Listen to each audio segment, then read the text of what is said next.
So here we are also going to disconnect this one here, A to this one here. So we are going to disconnect it to this line. So without any waste of time, let's do it. This alpha chloroamide is needed to make some analeptic tetrazoles. So it's best disconnected as an amide, like this one. So let's say disconnection, and then this is it as it is. So we can cut it here through carbon and nitrogen amide, like that one. And then from there, the product will be like this, right? And then that's not all. So this part here, this one, is this part here. So we still have this other part remaining, this one. We still have it remaining. So in other words, it will be plus this one. So this part here is this one. So now, but just because we want to reach this, or we want to disconnect it to here, this means we can continue with this one rather than this one. So let's continue disconnecting this one to this one.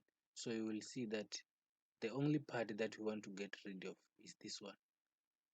And in order to get rid of this one, we disconnect Cn, or carbon and nitrogen, through nitration, and then when we cut it here, so from there we will get the product that we'll need, or that we were looking for. So that's it as this one is concerned.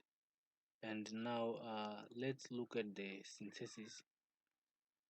In other words, in synthesis, we are going to start with this one here, and then we synthesize it back to this one.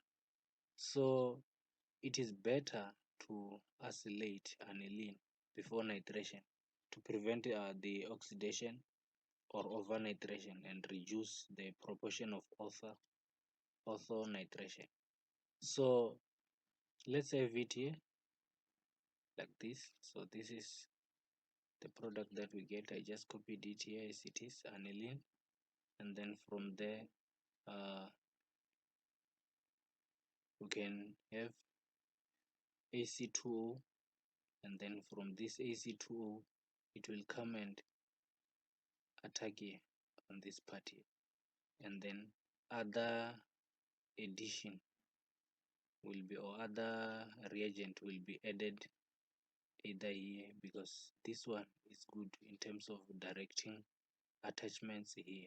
So first of all, let's show it like this one here. So it will be like this, and then from there we can now introduce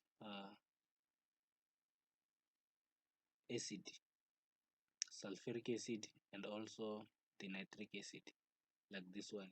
So in other words, nitric acid, when entering this one that is already attached to the ring will direct the attachments here on this carbon, so that the product will be like this one. And this yield, this yield, it's after the separation from the ortho isomer. And note that in the last step,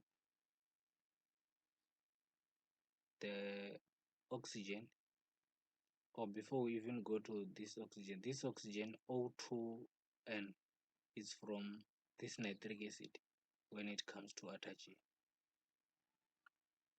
So from there we can get rid of this one now, this AC, through this one, and H and water, which is H2O, so that we can have this one. And then from there, mind you that we want to reach this one. In other words, we want to form this product here. So you can see that we are sorted, or we are fine with this part here, O2N. This part here we are fine with it, O2N. but we want to do something should be done on this part in order to reach this one. So you will realize that we have to introduce now this part, and then so that hydrogen and chlorine will be formed, and then this one, the remaining, will come and attack here to give us our target molecule. So Tm, or this T, stand for the target molecule. So that is it as far as synthesis of this compound is concerned.